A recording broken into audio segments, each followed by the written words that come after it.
On April 7, 1986, a local property owner discovers a macabre tableau: 7 women and girls, their lifeless bodies carefully arranged under a banana tree and a chayote plant. Each had been executed with cold and calculated precision. A bullet to the head from an M3 submachine gun. As if to add to the horror of the already gruesome scene, upon further investigation, 3 of the young women were sexually assaulted. This was no isolated incident. It marked the beginning of a series of chilling crimes that would haunt Costa Rica. Could this be the work of a serial killer lurking in the shadows, evading capture for decades?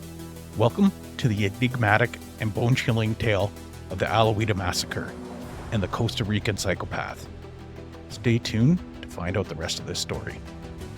Thanks again for tuning in, and if you have a second, please give us a rating if you're listening to this on Spotify or Apple or any app, or click follow. We're in 1986, and we're in Costa Rica, like I mentioned. On April 6th, this is a day that marks a special significance. It's the beginning of something called the Holy Week. Rosario Zamora, a 26-year-old mother with 3 daughters, Alejandra, 13, Carla, 11, and Maria Eugenia, 4. They were contemplating what to make for lunch. Living in poverty, they didn't have a lot to offer to their family. However, her niece arrived with an invitation to attend a mass at Cruz, a revered site in Alajuelita marked by a lighted cross visible from several different areas across the city. Tempted by the promise of food, Rosario agreed to go. She was joined by her sister, Marta, and her 4 daughters, Cristina, 18, Maria Gabriela, Maria Auxiliadora, and Carla Virginia, 9. So we're talking kids here. The family began the trek up the mountain to the sacred site.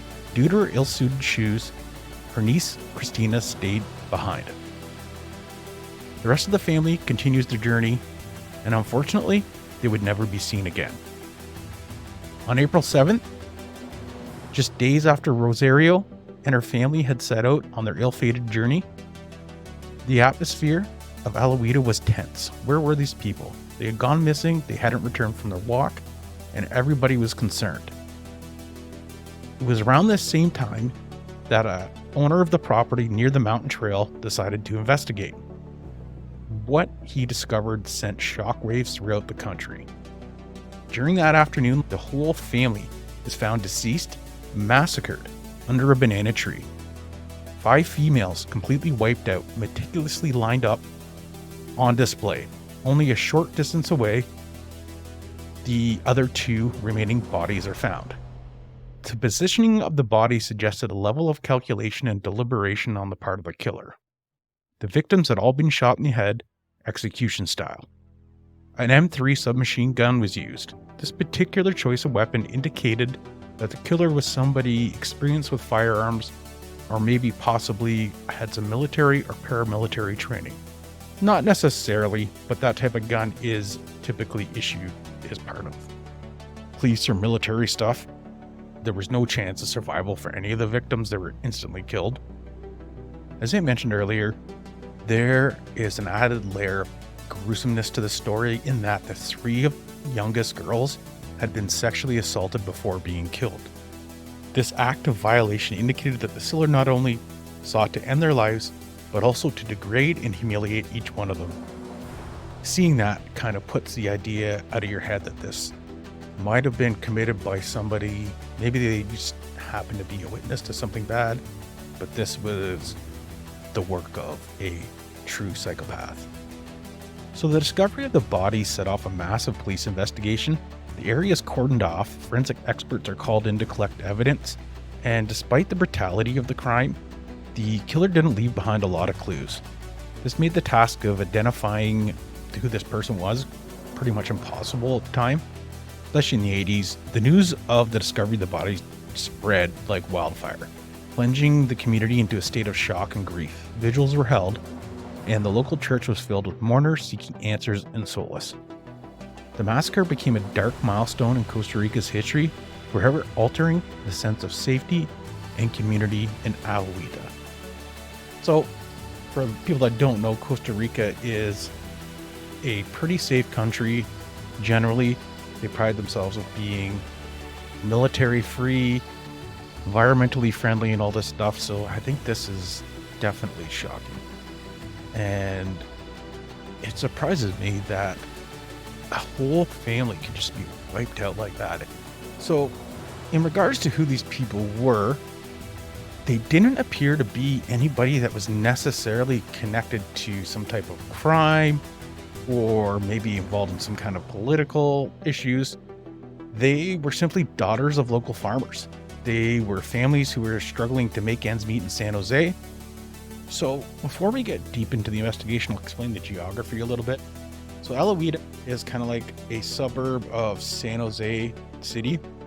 And this area geographically, I think there's quite a few million people in it, but it's the majority of the entire country lives in this main basin that houses a lot of people. And this area, it's surrounded kind of by like farmlands and mountains. It's gorgeous and it's rural in areas. So it's not, you don't have to go too far to the city before you're into just forested kind of farmlands or fields and jungle. And it's not exactly the kind of place where you'd want to get lost.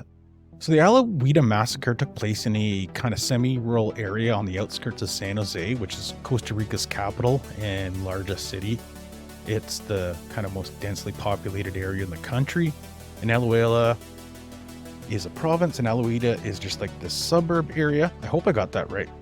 And that's the one thing I'll say about Costa Rica is their geography, the way they use like road signs and roads and maps and landmarks is very confusing.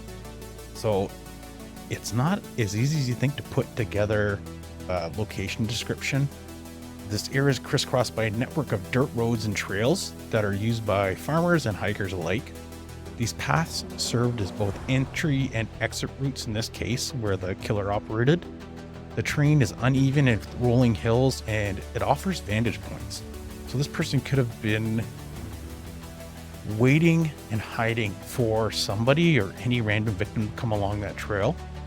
There is a small stream that runs through the area, and that can be used also for a kind of navigation to dispose of evidence. So it's an area that is going to give a killer, in this case, the cover that they needed to carry out this horror. So the investigation began, like I mentioned, I think earlier, right away, and the Costa Rican police, under immense public pressure to solve this massacre, ended up arresting two men that were known to local law enforcement. These are known as bad guys, and they suspected them right away. The first being Jose Luis Sandy, who went by the nickname Tres Pelos, and Arnold Mora Portilla, known as Arnoldillo. So you have Tres Pelos and Arnoldillo, and I probably massacred those names. Both of these people had criminal records, and they both were known to the area and the police. The arrests were shrouded in controversy from the outset, just because the evidence against these two was completely circumstantial, and moreover, allegations began to surface that both men had been subjected to forced confessions in the investigated. Basically, they were mistreated during their time in custody, and whatever punishment was being doled out, they just confessed to get it over with. And all of these allegations cast a shadow over the entire investigation that still exists today. So one thing that's noted is that Tres Pelos and Arnoldillo, so they're arrested and put in jail, and there was other suspects in the case, and their names have not been released. However, the two other men who were suspected ended up meeting violent fates, and they're deceased. The first of the men was involved in an altercation or a bar fight, potentially a gang dispute, and the second man was shot dead that same month in what appeared to be a targeted killing. So the deaths of these other two suspects were highly suspect, in that you have them randomly getting taken out after what happened to look like an execution style killing. So in 1992, the case against Tres Pelos and Arnoldillo completely started to disintegrate. The court identified a series of procedural errors that occurred during the investigation and subsequent trial. These errors included, but were not limited to, the collection and preservation of forensic evidence. Basically, all the forensics get tossed out. And there was a ton of violations of their legal rights, which couldn't be ignored. And it basically came out and made a lot of the evidence used against these people to convict them inadmissible. So consequently, both men were released in 1992, I believe. So people were not happy. So if these were the guys who look like pretty weak suspects, these were the guys. They just got out of jail a couple years later, not because necessarily they're innocent, but because of the police. The police not doing a great job. I'd be upset if I was a citizen there. So the other two suspects being dead, and now you have the release of Pelos and Arnoldillo.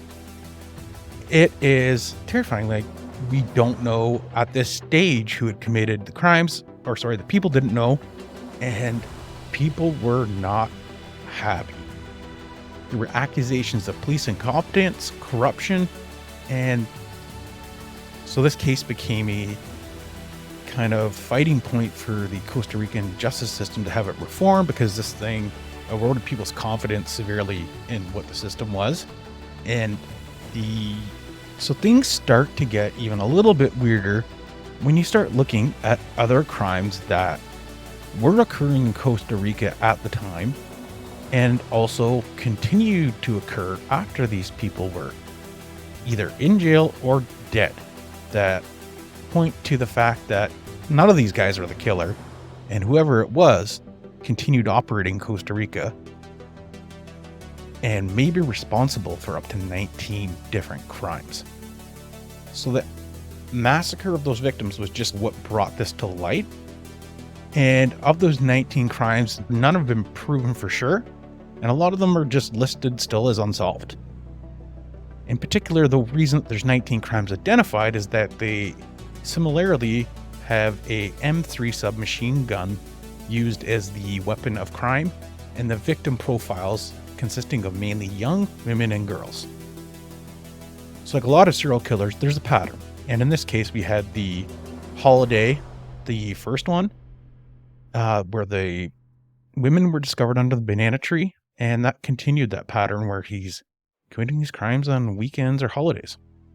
According to Laura Alvarado of the Costa Rica Star News, her belief that the Psychopath, which is the nickname of this guy's, El Piscopito, that he operated, I think, exclusively between 1986 and 1996. And we have Robert Castro, 27, and his girlfriend, Frances Salazar, 19.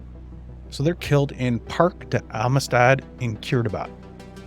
So they're executed, and the same type of machine gun is used.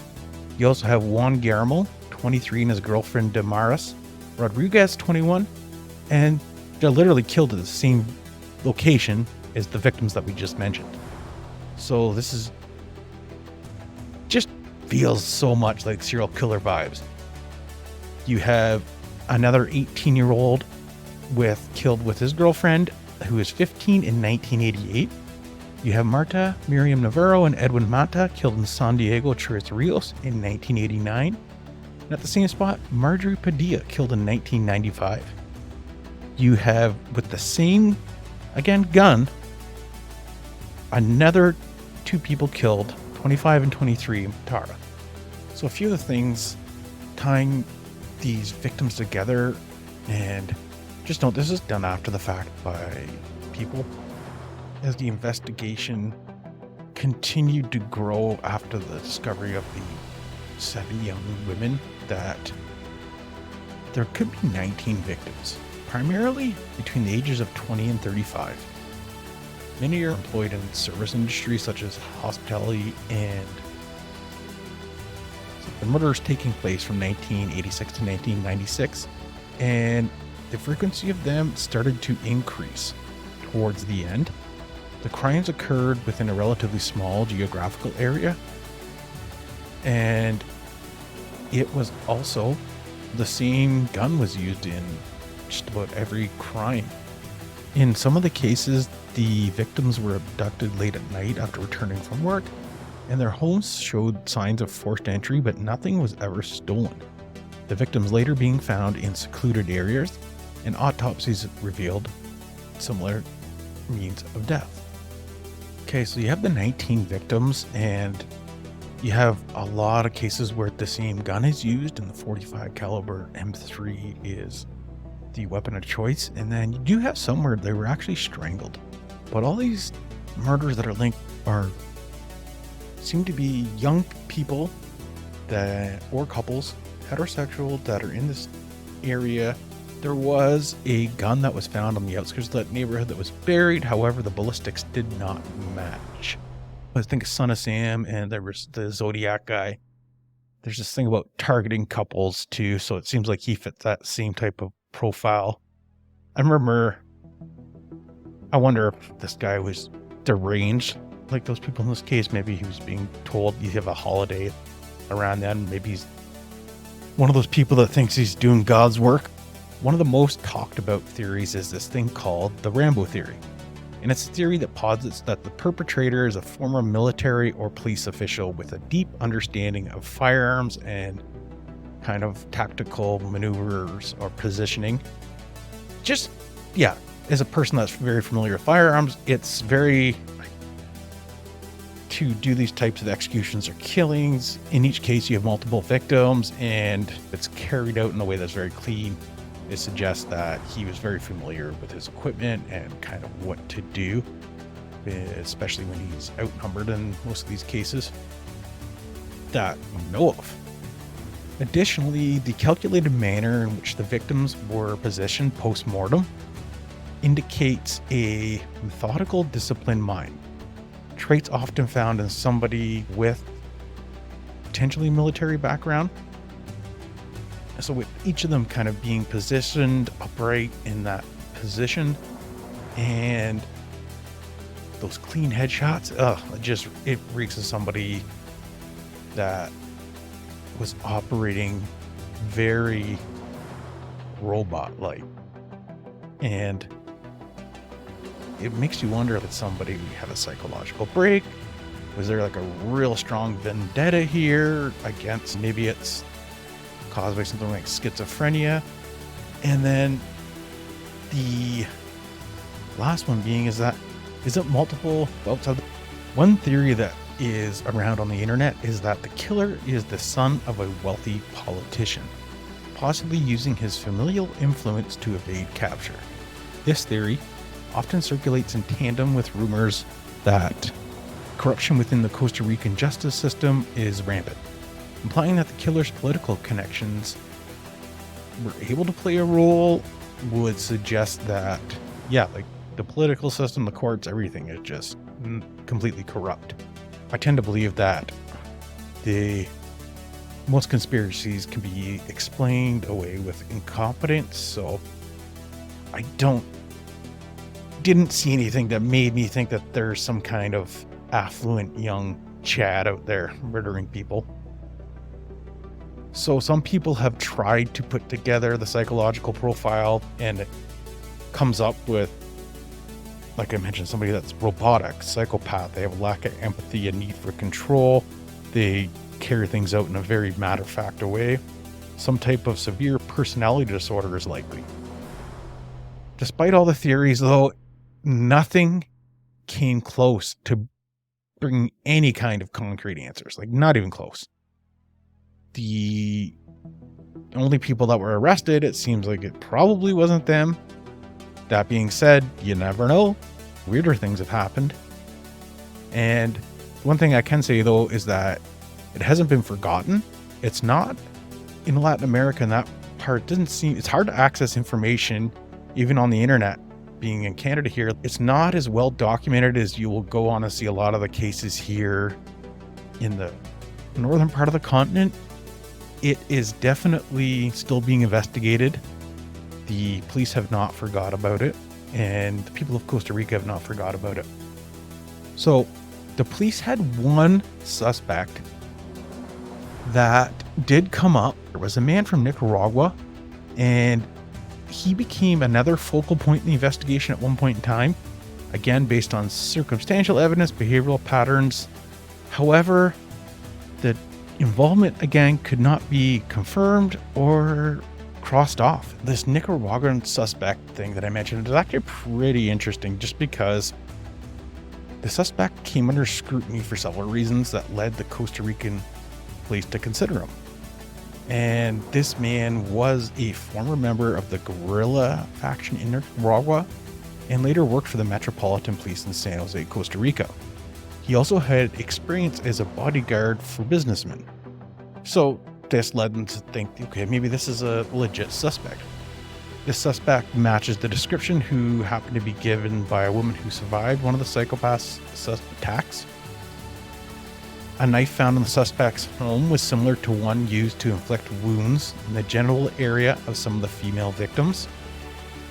He owned 2 taxis. One was kept in a garage very close to where one of the victims was found, and he had his background working in violent settings.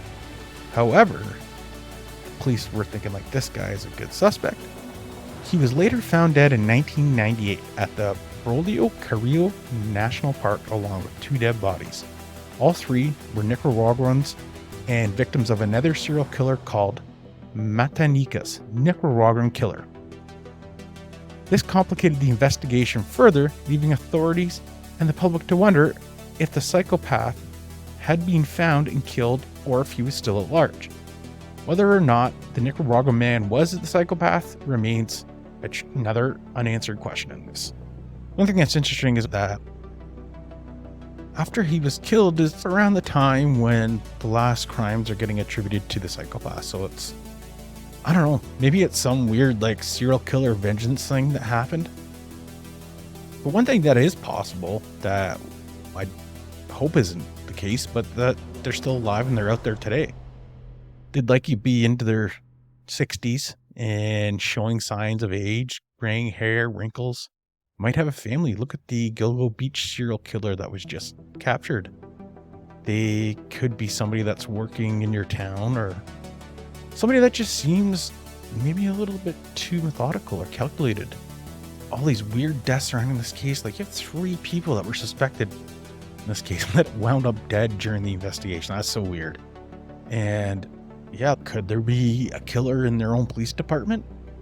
That is, again, that's talked about on the internet, but it's so crazy that, yeah, there's no answers. It's a hard thing to imagine just having so few answers in this case. And the case did change a few things. It exposed the numerous shortcomings in the investigative techniques, evidence handling, human rights, and interagency cooperation. And it basically highlighted this inability to capture the psychopath. So some things that happened is that there was new units created that specialize in investigating these types of crimes. And there's been a push in the country to adopt more forensic technologies and training to aid in future investigations. If you're enjoying what you're hearing, I'd love if you could tell somebody about the show, or maybe you can click follow wherever you're listening. Maybe click, I'm going to be doing weekly episodes right now, and you can check us out wherever you're listening. Also, I will be putting at least 2 of these episodes up on YouTube a month, so you can go there, check out our channel, up links in the description. Thanks everyone again. You are cool. I really appreciate that. So we're going to wrap up this episode, and it's just, yeah, it's an unfortunate, can't believe the brutality and gruesome nature of these crimes, like the sexual assault, the couple killing, the little kids, and it's just not being able to have somebody held accountable. And I just hope wherever this case does end someday, that it allows families to move on and heal from it.